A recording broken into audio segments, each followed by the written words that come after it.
1971-এ বাংলাদেশে শুরু হয় মুক্তিযুদ্ধের আন্দোলন।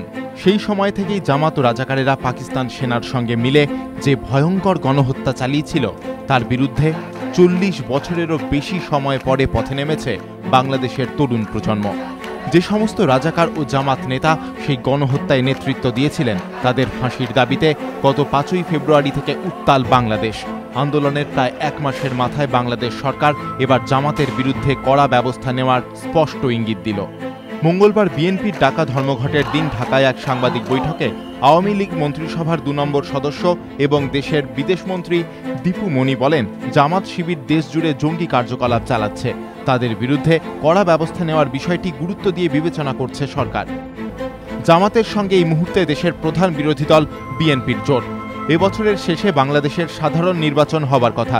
গত 2008-এর নির্বাচনের আগে আওয়ামী লীগের ইস্তাহার ছিল 71-এর যুদ্ধাপরাধীদের বিচার হবে, আর বাংলাদেশ যখন আরেকটা নির্বাচনের মুখে দাঁড়িয়ে সেই সময়েই এই রাজাকারদের বিচার প্রক্রিয়া শুরু হওয়ার পরে তার বিরোধিতায় ধ্বংসাত্মক আন্দোলনের পথে নেমেছে মৌলবাদী জামাত গোষ্ঠী। এই পরিস্থিতিতে সরকার কি ব্যবস্থা নেয় সেদিকেই তাকিয়ে গোটা দেশের মানুষ।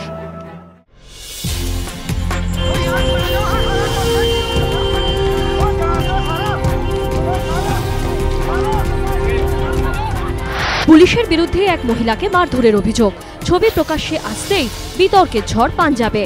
মহিলার অভিযোগ, সোমবার একটি অনুষ্ঠান থেকে ফেরার পথে এক ট্রাক চালক তার শ্লীলতাহানি করেন। এরপর তিনি বাড়ির লোকেদের ডাকেন। কর্তব্যরত পুলিশকর্মীদের অভিযোগ জানাতে গেলে উল্টে তার উপরেই চড়াও হন 2 পুলিশকর্মী। তার বাবাকেও মারধর করা হয়। পাঞ্জাব পুলিশের এই ভূমিকার নিন্দায় সরব বিভিন্ন মহল। ঘটনায় ম্যাজিস্ট্রেট পর্যায়ে তদন্তের নির্দেশ দিয়েছেন পাঞ্জাবের মুখ্যমন্ত্রী প্রকাশ সিংহ বাদল। কোন পরিস্থিতিতে কেন এই ঘটনা ঘটেছে তা 1 সপ্তাহের মধ্যে জানানোর নির্দেশ দিয়েছেন তিনি। যদিও অভিযুক্ত পুলিশকর্মীদের বরখাস্ত করার দাবিতে অনড় অভিযোগকারিণী ও তার পরিজনরা। মঙ্গলবার তরুণের ঘটনায় আজ পড়ে সংসদেও। পাঞ্জাব সরকারের সমালোচনায় মুখর হয় কংগ্রেস। শেষ পর্যন্ত মুলতবি হয়ে যায় লোকসভার অধিবেশন। পাঞ্জাবের স্বরাষ্ট্রমন্ত্রী পদত্যাগ করা উচিত বলে মন্তব্য করেছেন জাতীয় মহিলা কমিশনের চেয়ারপারসন।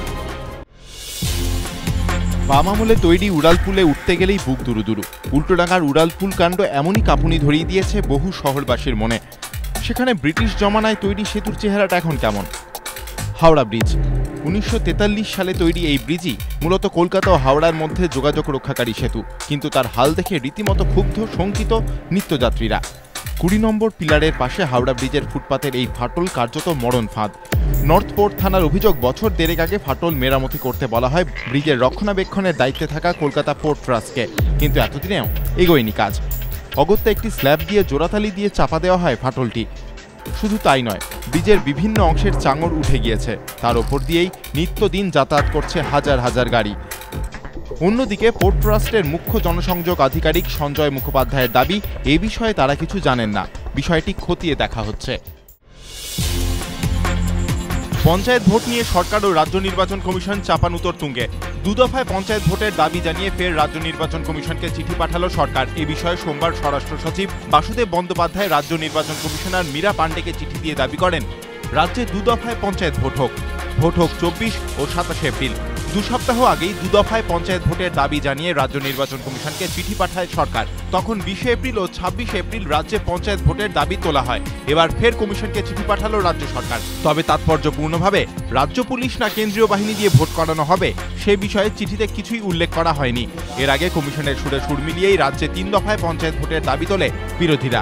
যদিও দফাওয়ারি ভোটে নারাজ ছিল রাজ্য, তবে কিছুটা সুর নরম করে এখন 2 দফাতেই পঞ্চায়েত ভোট করাতে চাইছে সরকার।